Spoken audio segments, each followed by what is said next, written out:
Do you like the brightness? I do. I mean, it's a lot brighter than it was in here. I guess if you lower the brightness on your iPhone, it does not make it as bright on the video. I mean, flip that, you know what I'm trying to say. So, we did Impact earlier today, and as you can see, I'm wearing my Fandango t-shirt. It's time to do a little other end of the spectrum, which is NXT and Smackdown for this past week. So, yeah, let's cut right to the chase. I mean, it's like 3:20, so yeah, let's do this. So we start the show off with NXT, and this is going to be a pretty good show, actually. There's a lot of WWE superstars on the show. And the show starts off in a very interesting way. Paul Heyman comes out. Excuse me. It's time to start scouting for a brand new Paul Heyman guy. And to break character for a minute, and this promo until the end of it sounded a lot more like it wasn't as in character. It wasn't Paulie, it was talking just Paul talking about what his true feelings on NXT are. He basically says, personally, he's blown away by all the talent in NXT. I assure you, I'm not living off the past, like when all the fans decide to chant ECW. He's simply scouting for the future, and the future is here at NXT. In that locker room, there's the next Paul Heyman guy. As a matter of fact, in that locker room, maybe the next Paul Heyman. Quite possibly, you might see the next Brock Lesnar. But when it all is said and done, someone could possibly be the next Intercontinental Champion. So he brings out Curtis Axel, and Axel comes out, and he says, basically, he's better than perfect. But he's not willing to defend his championship tonight. He's just here to say hello. Why? Because there's no one in the Sunshine State that's worthy of a shot at the Intercontinental Championship. Well, he gets interrupted by somebody you wouldn't expect. Big E Langston. So Big E comes out, he's like, you know, no disrespect, but I think I'm more than man enough to beat you tonight, Curtis Axel. So Axel's like, you want a shot at the title? You've got it. How about we do this at Thanksgiving? I mean, Thanksgiving's big for NXT, right? And how about, oh, wait a minute, a better idea. How about we do it at Christmas? Christmas is a huge event for NXT. And Big E just pretty much says, shut up. Either you defend the championship against me tonight, or you're going to prove you're not man enough to hang with anyone here at NXT. Axel, of course, says yes, and we get our first match of the evening. Curtis Axel taking on Big E Langston with the Intercontinental Championship on the line. Given the fact that we know that Big E Langston was like the biggest babyface on the roster of NXT when he first came in, and then he went to WWE, and of course he became a heel, and now this is more babyface Big E Langston trying to defend the honor of the company against Curtis Axel, who is the outsider in this case, even though Big E Langston is on the SummerSlam card for today, and Curtis Axel is not. But we'll talk about that as we progress in this video. So, Axel gets caught with a belly-to-belly suplex, and 5 big gut shots by Big E Langston. And clubs to the back of the neck from Curtis Axel. He pushes him into the ropes, big standing drop kick, chin lock, and a gut shot breaks it. Big knee strike, snapmare takeover, somersault neck snap by the Intercontinental Champion, 1-2, and a kick out. So he goes for the front chancery, and Big E fights up to his feet, and he tosses him off. 3 huge clotheslines, 5 big knee lifts, and the Vader attack mows him over. The E-Train is coming, basically. Drops the straps, looks like he's setting up for the big ending, and Paul Heyman attacks from behind that calls for the disqualification. So this match is over, and Big E Langston wins by disqualification. However, this is not finished because Axel attacks from behind, and he has the upper hand for a bit, pounds away, and he goes for the Intercontinental Championship laying on the apron, and he goes to say, you want the championship? Well, I'm going to give it to you. So what he does, he gets ready to swing the belt, and Big E ducks out of the way. He drops the title, and he gets dropped with the big ending, and the fans count along with Big E, 1, 2, 3, 4, 5.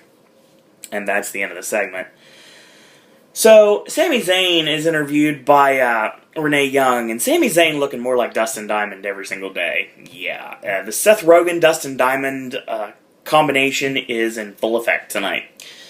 So, he basically makes a challenge to Antonio Cesaro to meet him one-on-one in the ring. But they've already beat each other once before. Both men have a win, so how about instead of a regular singles match, we do a 2 out of 3 falls match, which I believe is going to be amazing, and I can't wait to see it. And I've heard it's spectacular from the people that were lucky enough to be there for the tapings at Full Sail a while back. But we're not getting that match tonight. We're getting that match next week. But we'll talk about next week's show in just a minute. So Mason Ryan comes out, and he's going to go one-on-one against Scott Dawson. Of course, Sylvester Lafort comes out, and he puts Dawson over. So that's all about the Monet. And the person that's going to bring him the Monet is Scott Dawson. So they go back and forth for a bit, and Ryan's got the upper hand. In the middle of the match, music hits, Enzo Amore and Colin Cassidy come out for the distraction, whip in reverse, big boot, and catch them with the Shinanamaki into the slam, 1, 2, 3. So Cassidy gets on the ring, and he gets the upper hand momentarily. Mason turns it around, tosses him over the top to the floor. Press slam Scott Dawson on top of Amore and Cassidy on the floor, and that's the end of the segment. So we are still leading towards Mason Ryan against Colin Cassidy and Enzo Amore. Now the question is, who's the tag team partner of Mason Ryan? Because this is building towards a tag match. And I'm sure it's going to happen sooner rather than later. But there's no tag team partner on the horizon for Mason Ryan. I mean, there's a couple directions you can go. I mean, you could bring Yoshitatsu in. You could maybe use CJ Parker, who is not in the show this week, given the fact that Tyler Breeze was nowhere to be found. But you got to team him up with someone so we can get this blow off to this feud that's been escalating week upon week on NXT. And it's going to end up being Mason Ryan and a partner against Enzo Amore and Big Colin Cassidy. So that's what we're leading towards. And again, as usual, I don't have a problem with that. Our next match is set up via last week's attack. Emma won the dance battle with the gorgeous Summer Rae, and basically, they're both gorgeous women. I'll tell you what, NXT, by and large, has the most beautiful women that can work on television today. Now, that's not discounting anyone in TNA or WWE or even Ring of Honor or even Joe Bob Indie Fed that I've never heard of before. But there's some really beautiful ladies that know how to wrestle, and that's awesome because you don't see that every day, especially in televised sports entertainment, which is basically what the WWE is. So it's Paige supposed to defend against Emma, who won the dance battle. How you win a title shot for winning a dance battle is beyond me, but that's another story altogether. So Summer Rae attacks her from behind, leaves her laying with the showstopper, and that's all she wrote. So because of this, Emma's hurt, and I'm guessing she was like holding her collarbone, so that's what we're selling here. So Emma's out, and Summer Rae makes a challenge to Paige, given the fact that Paige and Summer Rae had a very intense series right before the summer in NXT, and that build up to basically Paige leaving the company, going to the WWE, being brought up with Fandango, and Paige moves on to bigger and better things. So she moves on to being the first ever NXT Women's Champion, which she won by defeating Emma. So we have that. That's our setup right here. And because this match is now for the NXT Women's Championship. So it was pretty good back and forth. You could definitely see that they have each other situations scouted as best as possible because there was a lot of back and forth and a lot of not second guessing. There was a lot of maneuvers that usually would have put the other one away, but not this time because they have each other scouted oh so well because they used to be hated enemies. And I'm sure they're not the best of friends or not even acquaintances, but still, this is where we're going with her. So a whip reverse, nice arm drag into a nice side headlock from Summer Rae. Gets countered in a roll-up 1-2 and a kick out. So Paige ends up backing her into the corner, and she does the Matt Morgan-esque rapid-fire elbows, one after another, left, right, catches the kick, and sends her face in the canvas, which is what Summer Rae did to her earlier in the match. So 4 knee lifts to the face, back kick, and the Paige Turner 1-2-3. So Short match, but it was effective, and Paige moves on to face off against whomever they want to put her against. I mean, be it Emma when she comes back, or be it Bayley, or be it anybody in the NXT division. Even the fact that you're setting up somewhere down the road that Sarah Del Rey is going to want a piece of the action, and she's going to attack Paige, and we're going to get Paige and Summer Del Rey, and that's going to be awesome. Summer Del Rey, well, what a long day. Sarah Del Rey. So the Death Ray will be hopefully wrestling in ring at NXT, trying to teach Paige a lesson and to take the Women's Championship. That's what I think we're going to build towards eventually. I think Sarah Del Rey is going to end up eventually deciding that, she doesn't want to just be a trainer. She wants to stretch Paige and teach her a lesson. And I think that's going to be great for everyone because there's going to be great wrestling matches. And on top of that, Paige is going to get a nice little lesson, and she's going to look like $1 million like she always does in the ring with a very, very capable women's wrestler and a very capable wrestler in general. Doesn't matter if she's man, woman, doesn't matter what she is. She's a very capable competitor, and she definitely can get the job done, and I think that's what we're going to build towards eventually, but it's not set up yet. It's not set up in the past Full Sail TV tapings, so probably the next time they tape a lot of shows at Full Sail will be when this starts, if I had to guess. So this is a really interesting segment. AJ Lee's backstage with Renee Young, and she's, of course, holding the Divas Championship, the butterfly belt, like it's a child. And she's like, oh, isn't her title pretty? And she's looking for a challenger next week. Could be anyone. Could be like the popcorn guy. Could be even Renee. And Renee's like, nah, I don't think the fans want to see that happen. And so out of nowhere, Bayley pops up and she hugs AJ from behind. AJ looks at her and she's like, sorry to interrupt, but I was following you to your car and I was following you to the locker room and I was pretty much following you everywhere. And you know what? I heard you talking. I just wanted to hear the sound of your voice. You know what? How about you wrestle me next week? And she's like, sure, why not? And she's like, you're awesome.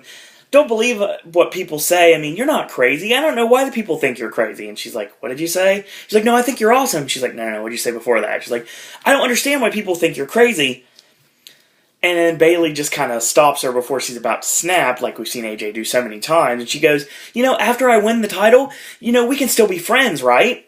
And it's going to be some fun. And she hugs AJ, and AJ, of course, rolls her eyes. And he's like, thanks, you're the best. What an awesome segment. Bayley is put over as the kooky one. We'll go with that word. That'll work really well for this. The kooky one. AJ Lee's put over as the absolute crazy psychopath. So when they meld together, it's going to be gold. And this segment was amazing. I love this. I think it was kudos to both women for pulling this off. And I love Bayley and how she's elevating herself every single week. And I think that will continue to happen. And that's how it should be. Now, there's really not many defined faces and heels in NXT. I mean, Paige is a face. Emma's a face. Bayley's a face. And Summer Rae's a heel. But that's where it ends. You don't know where, Sasha Banks stands. And you don't know when Alicia Fox, she's a heel most of the time. But she could also be a face, too. You don't know where Charlotte stands. There's a lot of women on the NXT women's roster that just don't really have an affiliation. I need to do something about that. So it's announced that next week, Dolph Ziggler comes to NXT, and he's going to steal the show at NXT. It doesn't announce who his opponent's going to be, but it says it's going to happen. If I had to guess, I don't know. I'm going to say it's going to be someone that he could steal the show against. And I'd love to say Sami Zayn, but of course he's a little bit busy, so that's not going to happen. And I'd like to say Leo Kruger. That'd be kind of cool, but I'm not exactly sure. I think it could go a lot of ways, and I think that Dolph is going to have an amazing match in NXT next week. Now, also next week, because after Summer Rae and Paige had their match, Emma attacked her from behind, so Emma wants retribution against Summer Rae, so we're going to see that match again sooner rather than later. And, of course, AJ Lee putting the Divas Championship on the line against Bayley. That's officially made. And also officially made, oh my god, I cannot wait, 2 out of 3 falls, Antonio Cesaro against Sami Zayn. And these two have put it all in the ring every single time they've done battle. Their matches in the independents as El Generico and Claudio Castagnoli were spectacular. This will be no different, and it's going to be an amazing match that I cannot wait to talk about next week on NXT. But before I can get there, I got to get to our main event. Our main event was a 6-man tag team match. Current and reigning NXT Tag Team Champions, the man the gravity forgot, Adrian Neville and Corey Graves, teaming with Xavier Woods to take on the current United States Champion Dean Ambrose and the WWE Tag Team Champions Seth Rollins and Roman Reigns, collectively known as The Shield. So we have a 6-man to end the show, and this was a really good match too, honestly. So Ambrose with a nerve hold on Xavier Woods as we start talking about the match, and a knee lift in the midsection. Backdrop, lands on his feet, does Xavier Woods, tag in to Corey Graves. Corey Graves comes in with a leaping knee strike, front suplex, and he clips the knee, goes for Lucky 13, and Roman Reigns kicks him in the back of the head to break it up right before anything could happen. Tag into Roman Reigns, he goes for a cover 1 and a kick out. So a huge scoop slam, drops the elbow, 1-2, and a kick out. Tag into Seth Rollins. Rollins comes in with a knee to the chin, 1-2, and a kick out. So he forearms out of it. Big time sunset flip, tag into Roman Reigns. Reigns with a kick to the back, pounds away on Corey Graves, and the leaping stomp for good measure. Overhand right, tagging to Dean Ambrose, and Ambrose comes in with a short arm clothesline, 1-2, and a kick out. Snap suplex, tag back into Roman Reigns as the Shield have cut the ring off at this point. So Graves fights out of the corner. Roman charges with the spear, and he goes shoulder first into the ring post. And of course, Ambrose ends up getting tagged in. Graves dives in, makes the tag, and Adrian Neville is now officially in this match. High kick, goes up top, red arrow, and Ambrose gets the knees up. Tagging to Seth Rollins, goes for the German suplex, and he lands on his feet this time. Tag into Xavier Woods, who comes in with a flying body press, 1-2, and a kick out. So, leaping kick, caught him off the ropes with a snap flatliner, 1-2, and a kick out. He yells it's morphin' time, and he nails that clothesline, goes for Lost in the Woods, it connects, 1-2, and barely Seth Rollins kicks out. Tagging to Roman Reigns, tagging to Adrian Neville, and Neville Reigns over the top rope to the arena floor, and Ambrose with a suplex on Graves sends him over the top rope to the floor. So he goes for a splash on Woods, and he misses. Woods puts Rollins on the top to finish him off once and for all. He climbs up, goes for a superplex, it gets blocked, sunset flip powerbomb, and tagging to Roman Reigns. Reigns sets himself up. He sets up Xavier Woods, turnbuckle powerbomb, and he walks right into a giant spear. 1-2-3, and the Shield win this match. So, excellent way to end NXT.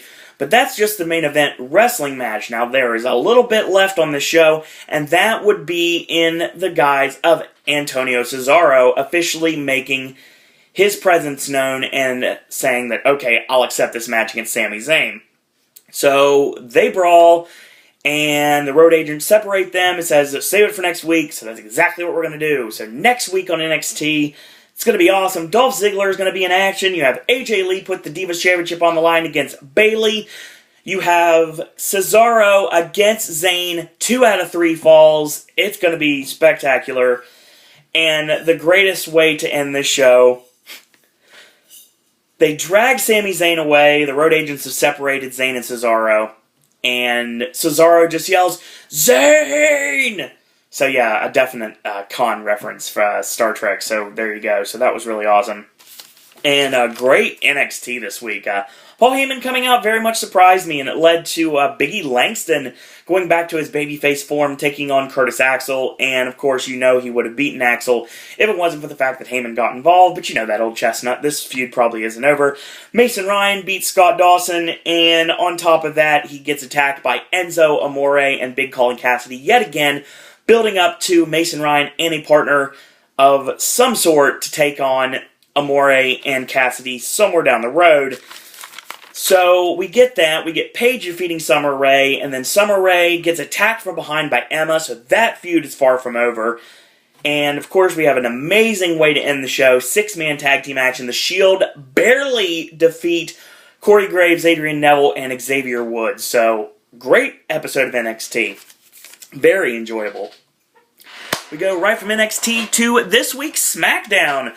And this week's SmackDown starts with the Wyatt family.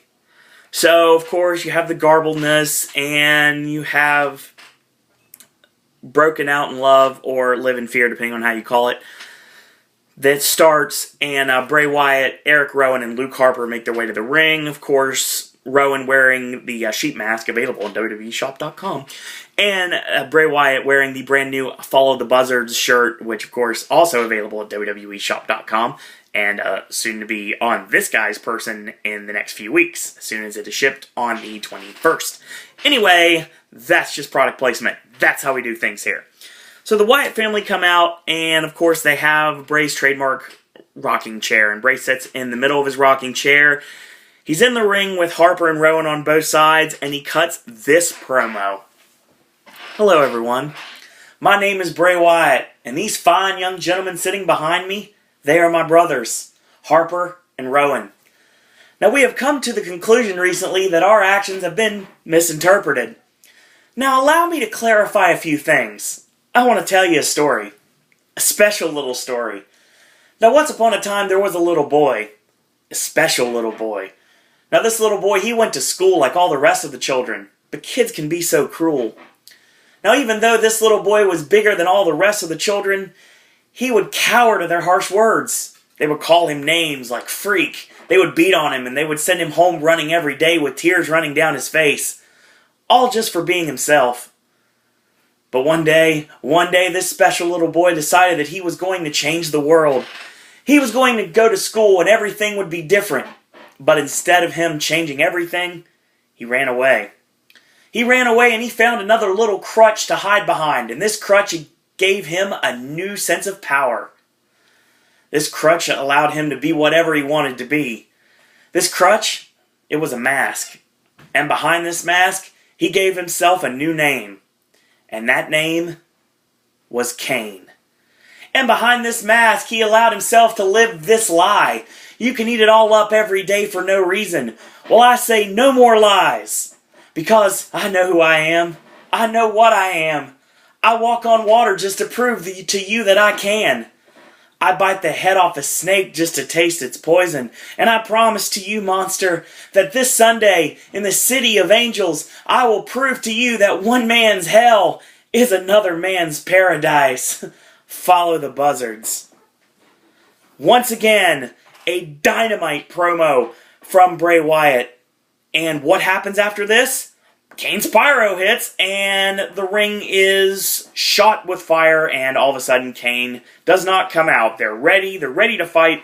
Then all of a sudden you see Kane pull Eric Rowan under the bottom rope, and they start fighting, and then Luke Harper gets in, and he gets beaten up a bit.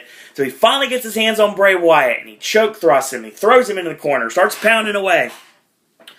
So rights and lefts, he cuts the throat, and he says this is going to be the end for Bray Wyatt. So he tosses Luke Harper out of the ring, and Wyatt nails him with the crossbody off the ropes. So Harper and Rowan pound away. Bray hangs in the corner upside down in sheer exorcism fashion. They feed Kane to him, kiss of death, Sister Abigail, and follow the buzzards. And that's the end of the segment.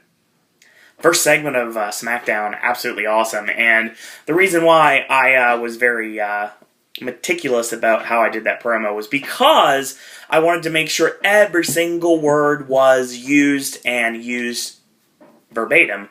So I stole a little bit from the Bray Wyatt WWE Facebook page. So thumbs up to the Bray Wyatt WWE Facebook page for being able to figure that out.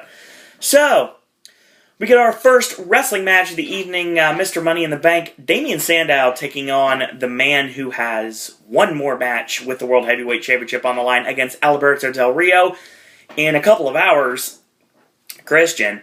So this match was really good too. So a chin lock on Christian, Christian elbows out, knee lift, and pulls Christian to the apron, and rapid knee strikes, stands on the chest, and he goes to charge in, he catches the shoulder from Christian, and sunset roll through, and back body drop, high back body drop, gets him in the corner, 10 punch, and he catches him with a falling inverted DDT, 1-2, and a kick out. So he goes up top, ducks the flying body press, he nails his side neck breaker, 1-2, and a kick out. So he charges in, ducks the clothesline, back kick, 180 into the sunset flip, 1-2, and a kick out.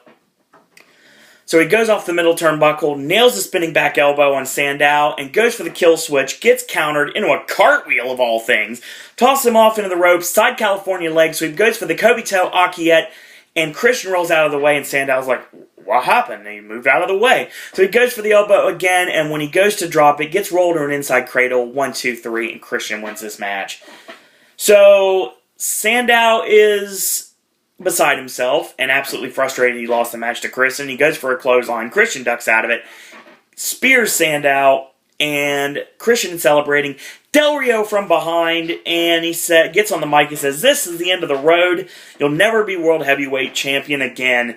He goes for the cross arm breaker, gets countered into the kill switch, and Christian stands strong and tall.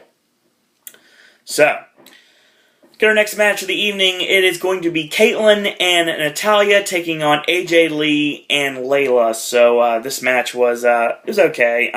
AJ with the sleeper on the back of Natalya. So AJ gets knocked off and sends Kaitlyn off the ring apron. Sleeper on Natalya once again. So she gets flipped off, tagging to Kaitlyn. Kaitlyn comes in, big time shoulder block off with a back elbow, charges in with a big clothesline, side backbreaker, 1, 2, and a kick out. So whip in. AJ gets the kick to the chest, Firewoman's gutbuster, and Layla and Natty get in the ring. They start brawling, and that's long enough to be a distraction. Natty gets pulled out of the ring because the referee's had enough at this point. Layla with a kick to the back of the kneecap, and that takes down Kaitlyn. AJ comes off the ropes with a Shining Wizard, correctly called by Michael Cole for that matter. 1, 2, 3. So, AJ and Layla win this match. We got our 6-man tag team match, The Shield, this time facing off against Rob Van Dam, The Big Show, and Mark Henry, setting up, of course, their subsequent matches on the SummerSlam card in a couple of hours. Actually, about 4 hours. So, actually, in 3 hours will be the matchup between Rob Van Dam and Dean Ambrose with the U.S. title on the line. In 4 hours will probably end up being either A, the World Tag Team titles on the line, or B, yet another 6-man. Could go either way, with the Shield, of course, coming out on top of it as a 6-man. Leading up to probably tag team title matches with Big Show and Mark Henry against the Shield down the road. So, 2 big clotheslines from Mark Henry, whip in, big back body drop, and sends Rollins to the floor. Reigns pulls the rope, and Big Show comes in to the floor. Rollins, wow, long day. Henry tosses Reigns over the announce table, and a big-time Tope con Hilo from Seth Rollins sends down Mark Henry. Big Show comes in, breaks the count at 9, tosses him off, goes for the KO punch, knocks out the United States Champion, and instead of going for the cover, tags in Rob Van Dam, 5-star frog splash, 1, 2, 3. So Van Dam pins Ambrose clean, and of course we know what that means for tonight's match.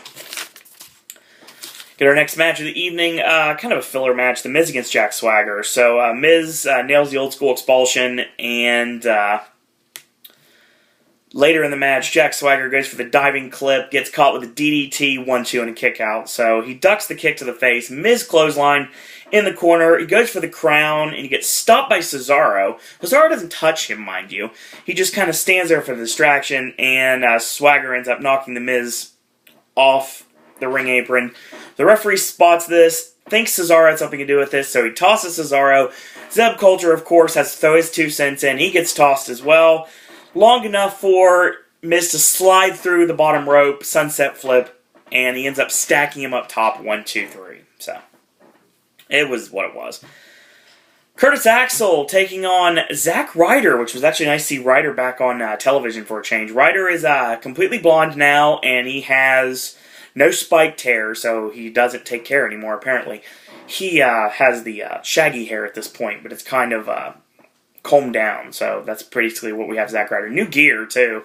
So hopefully they do something with Zack Ryder down the road. I don't think it'll happen, but who knows. So Ryder catches Axel with a flapjack, 1, 2, and a kick out. So he goes for a vertical suplex, does Axel. Ryder lands on his feet and nails a missile dropkick off the middle turnbuckle, and he ends up getting charged in, does Curtis Axel. He puts both knees up, and he nails the diving forearm in the corner, and he goes for the broski boot, and Axel goes to the floor. This prompts Paul Heyman to actually start walking. Axel goes to the floor, and he kicks Axel through the middle rope. So he goes up top for the flying body press. Axel out of the way, and he nails that snap backdrop driver. He does so well. Plants Zack Ryder with the hatchet. 1, 2, 3. He gets on the mic last Monday on Raw. Paul Heyman was outsmarted by CM Punk. This Sunday, Punk will be the target of Brock Lesnar's revenge. Interesting. So we get our final segment and final match of the evening. The MVP of the WWE and your next WWE champion, Daniel Bryan, taking on, finally getting pushed, Wade Barrett in a no disqualification match, of course, building up to what happened on Raw when Barrett tried to shave Bryan's beard, and of course he ended up getting his beard shaved himself. And then, of course, the next week after that, we ended up having Brad Maddox, a special referee, with Barrett against Bryan, and Barrett stole the win with a very fast count from Maddox, and now we build this match, which is now no disqualification, Bryan against Barrett, the battle of the two former Nexus members. So Bryan sets a table up in the ring, and he gets whipped into the steps, tossed back in, gets a Singapore cane.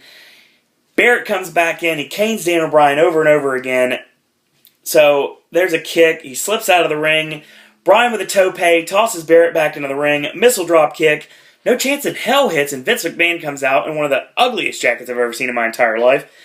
And when we come back, Vince is now at ringside watching this match, and Barrett hits a swinging neck breaker, 1-2, and a kick out. So table set up in the corner. Barrett goes for a powerbomb. Bryan counters into a Hurricane Rana. Wade Barrett goes to the floor, and Bryan nails him with the running knee off the ring apron. So Bryan taunts Vince with the yes. As usual, suplex on the floor blocked. Wade Barrett suplexes him on the floor, and that prompts Vince to go, yes, yes. It was really funny, so he's mocking Bryan. He basically, he sends him face first on the ring steps as Wade Barrett.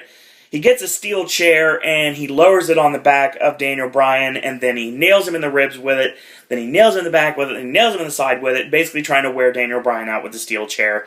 So he goes on the middle rope, and he goes for the Cactus Jack hip buster with the chair, and he misses. Of course, that means the elbow of Barrett collides with the chair, collides with the canvas, so he's down at this point. So he nails with a drop kick into the corner, and Barrett is like slumped in the corner, and Bryan charges in and nails that leaping seated drop kick like he does so well. Gets the Singapore cane. Yes kicks, cane shots, yes kicks, cane shots, combo back and forth, and he goes for the buzzsaw, and he ducks it, roll up from behind, 1-2, and a kick out. It gets countered into the yes lock. The yes lock, Vince pulls the ref before there's any submission, so Barrett uses this time for the distraction, nails the bull hammer. Vince calls for another referee, and Brad Maddox comes out, of course, with the referee shirt on, makes the cover 1-2, and a kick out. So Bryan kicks away. So he goes for the meltdown. Bryan goes up and over, and high kick, no pinfall, no ref. Of course, Maddox won't count. So Vince slides the cane to Wade Barrett. Barrett goes for the cane and ends up nailing Brad Maddox right in the face with it. Drop kick in the corner, knocked into Brad Maddox, and locked into the yes lock. Gets countered. Wade Barrett gets shoved through the table that's set up in the corner, and Vince puts on the ref shirt himself. He's like, I'm going to do this myself, pal. So he gets ready to get in the ring. Triple H's music hits. He comes out with the ref shirt of himself, and he stops it, gets in the ring to be the official of this match. I'd say that 5 times fast. Bryan goes to the top, swan dive headbutt, 1, 2, 3, and defeats Wade Barrett clean in the ring. He does the yes taunt with Triple H, mind you, mocking Vince. Randy Orton comes out, holds the briefcase in the air like he's done every single week since he won it, and that's how we go home for the go-home edition of SummerSlam. Interesting show. So, Wyatt family are playing more mind games with Kane. Kane showing he can fight back. Kane will lose on Sunday, or will lose today, mind you. He'll lose in about 4.5 hours, I'd guess, in the Ring of Fire match. We'll talk about that in the SummerSlam prediction video in a few minutes. Christian beats Damien Sandow, but gets laid out by Del Rio. Del Rio taunts him, and he gets speared by Christian. So this pretty much furthers that. AJ and Layla beat Natalya and Kaitlyn. That furthers that. Obviously, we know who's going to be losing in a couple hours. So, Rob Van Dam, The Big Show, and Mark Henry beat The Shield in a great back-and-forth match, and Van Dam pins Ambrose clean. We know what that means as well. So, we get another match, The Miz against Jack Swagger, just paint-by-numbers match, and Miz wins with kind of a sunset roll-through, and that's pretty much the end of that. So, Curtis Axel beats Zack Ryder. It's just nice to see Ryder back on television again, sending a message to CM Punk, and, of course, the fact that Brock Lesnar is coming for revenge on SummerSlam. So Bryan and Barrett had a great back and forth no disqualification match, and of course that ends up bringing up Brad Maddox, and that brought out Triple H, and that brought out Vince McMahon, and that pretty much everybody was in there. And that huge cluster ends up Randy Orton comes out and holds the briefcase high, because that's all he seems to know how to do nowadays. And Triple H is the one who counted the 3 count when Bryan hit the Swan Dive headbutt. So that was SmackDown, and that was NXT. I'll shoot you guys out a very short video very soon, giving you my official predictions for tonight's SummerSlam pay-per-view event that I will be watching in T-minus 3 hours from right now. So if you like these videos, tell your friends about them. Do leave a comment. Do subscribe. Thumbs them up. Get the word out about Pop and the Popcaster Revolution. You can share them on your social media. If you want to tweet me, you can. It's at SaroandDisney. If you want to send me an email, be my guest, SaroandDisney@gmail.com. You want to find me on Facebook? Sure, friend me. No big deal. Owen Disney, very easy to find. Just look for me drinking a frozen lemonade from Halloween Horror Nights last year. So, once again, until a few minutes from now, apparently, and do enjoy SummerSlam tonight, like I know I will.